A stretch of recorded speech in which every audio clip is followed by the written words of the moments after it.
नमस्कार, जनमत की पुकार में आपका स्वागत है। राहुल गांधी ने बिहार में मोदी सरकार और चुनाव आयोग पर साधा निशाना। लोकसभा में नेता प्रतिपक्ष राहुल गांधी ने बिहार में अपनी वोटर अधिकार यात्रा के छठे दिन प्रधानमंत्री नरेंद्र मोदी और चुनाव आयोग पर तीखा हमला बोला। उन्होंने आरोप लगाया कि मोदी और चुनाव आयोग मिलकर जनता से वोट का अधिकार छीनकर संविधान पर हमला कर रहे हैं। भागलपुर में हजारों की भीड़ को संबोधित करते हुए राहुल गांधी ने कहा कि संविधान ने सभी समान अधिकार दिया है, लेकिन वोट चोरी की साजिश रची जा रही है क्योंकि सरकार जानती है कि लोगों की शक्ति उनके वोट में है। उन्होंने कहा कि यह संविधान डॉक्टर आम्बेडकर, महात्मा गांधी, जवाहरलाल नेहरू जैसे नेताओं के खून पसीने से बना है और इसे मिटाने की कोशिश की जा रही है। राहुल गांधी ने वोट चोरी के साथ साथ युवाओं में बढ़ती बेरोजगारी का मुद्दा भी उठाया। उन्होंने पूर्व अग्निवीर अमरनाथ जायसवाल का उदाहरण देते हुए कहा कि मोदी सरकार ने युवाओं के लिए रोजगार के सभी रास्ते बंद कर दिए हैं। उन्होंने कहा कि पहले लाखों युवा सेना में जाते थे, लेकिन अब उन्हें नौकरी से निकाल दिया जाता है। राहुल गांधी ने प्रधानमंत्री मोदी के एसआईआर से जुड़ी टिप्पणी और पलटवार करते हुए कहा कि लोकसभा, महाराष्ट्र और हरियाणा विधानसभा चुनाव में भी धांधली पर वह चुप क्यों है। उन्होंने कहा कि इंडिया गठबंधन बिहार में एक भी वोट चोरी नहीं होने देगा। राहुल गांधी की पूरी बात सुनिए।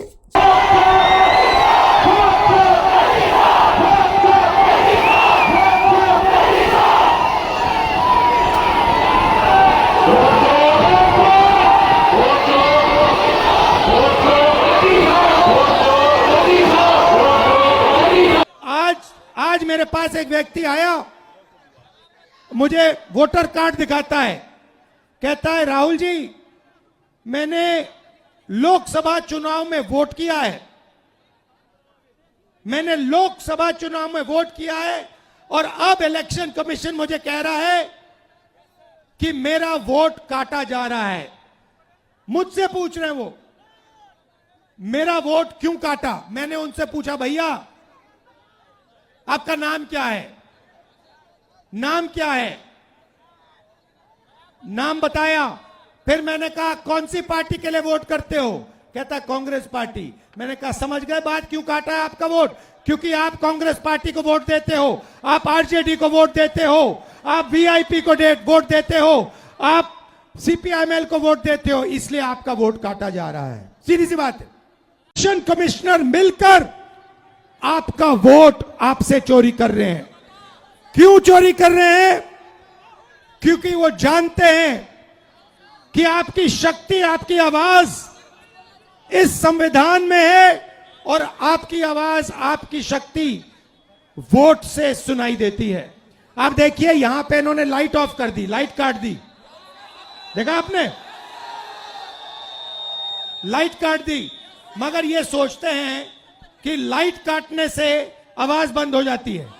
आवाज नहीं बंद होती, आवाज अंधेरे में सुनाई देती है और इसीलिए ये आपकी आवाज को बंद करने की कोशिश कर रहे हैं। कह रहे हैं कि भैया आपका जो हक है, जो वोट है, वो आपसे ले लेंगे। महाराष्ट्र में चोरी किया, हरियाणा में चोरी किया, कर्नाटक में चोरी किया, अब बिहार आए हैं और बिहार में इस यात्रा ने इनको मैसेज दिया है, भागलपुर ने, गया ने, पटना देगा कि बिहार में एक वोट चोरी नहीं होने देंगे, एक वोट चोरी नहीं होने देंगे। युवा एग्जाम लेते हो, महीनों के लिए आप पढ़ाई करते हो, क्यों? क्योंकि आप रोजगार चाहते हो। एग्जाम का दिन आता है, उससे पहले पेपर लीक होता है, अमीर लोगों को, कनेक्टेड लोगों को सवाल के जवाब मिल जाते हैं, वो पेपर को एस करते हैं और आप लोगों को हटा दिया जाता है। उसके बाद जो पेपर एग्जाम में पास भी हो जाते हैं, उनके लिए इस देश में, इस प्रदेश में रोजगार नहीं मिल सकता। छोटे व्यापारियों को खत्म किया, नोटबंदी की, अग्निवीर लागू किया, गलत कानून किसानों के लिए लाए। ये हो क्या रहा है? ये हिंदुस्तान के गरीब लोगों को खत्म करने का काम किया जा रहा है। आप देखिए यहां पे इन्होंने लाइट ऑफ कर दी, लाइट काट दी, देखा आपने, लाइट काट दी। मगर ये सोचते हैं कि लाइट काटने से आवाज बंद हो जाती है। आवाज नहीं बंद होती, आवाज अंधेरे में सुनाई देती है। और इसीलिए ये आपकी आवाज को बंद करने की कोशिश कर रहे हैं, कह रहे हैं कि भैया आपका जो हक है, जो वोट है, वो आपसे ले लेंगे। आजादी के बाद ये आया, ये संविधान आया और इसमें लिखा है कि हिंदुस्तान के सब लोग एक जैसे हैं, कोई बड़ा नहीं है, कोई छोटा नहीं है, सारे के सारे लोग एक जैसे हैं और हर व्यक्ति को, किसी भी जात का हो, किसी भी धर्म का हो, हर व्यक्ति को यह कॉन्स्टिट्यूशन, यह संविधान एक वोट देता है। 2 नहीं देता, 3 नहीं देता, आधा नहीं देता, 1 वोट देता है। 1 मैन 1 वोट, 1 वुमन 1 वोट। अब नरेंद्र मोदी जी और इलेक्शन कमीशन मिलकर आपसे आपका वोट छीन रहे हैं, चोरी कर रहे हैं, संविधान पर आक्रमण कर रहे हैं।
अगर आपने हमारा अभी तक चैनल सब्सक्राइब नहीं किया है तो कृपया चैनल सब्सक्राइब कर लें, लाइक करें, शेयर करें, कमेंट करें। तो मिलते हैं फिर किसी और खबरों के साथ। नमस्कार।